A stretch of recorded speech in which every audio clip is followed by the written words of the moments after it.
சென்னை புறநகர் பகுதியில இந்த வாகன நெரிசலை குறைக்கும் விதமா ஒரு புது திட்டத்தை வேகமா செயல்படுத்திட்டு வராங்க நெடுஞ்சாலைத்துறையினர். அப்படி என்ன அது புது திட்டம், அதுல என்ன மாதிரியான நன்மைகள்லாம் இருக்கு அப்படின்றத விளக்குகிறார் செய்தியாளர் ஆனந்தன்.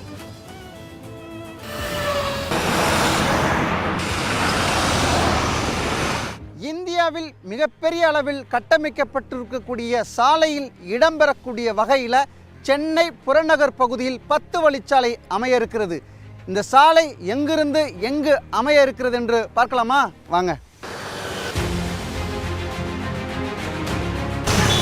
எண்ணூர் காட்டுப்பள்ளி துறைமுகத்திலிருந்து தச்சூர், திருவள்ளூர் புறவழிச்சாலை, ஸ்ரீபெரும்புதூர், சிங்கப்பெருமாள் கோவில், மாமல்லபுரம், பூச்சேரி வரை இந்த சாலை கட்டமைக்கப்பட இருக்கிறது.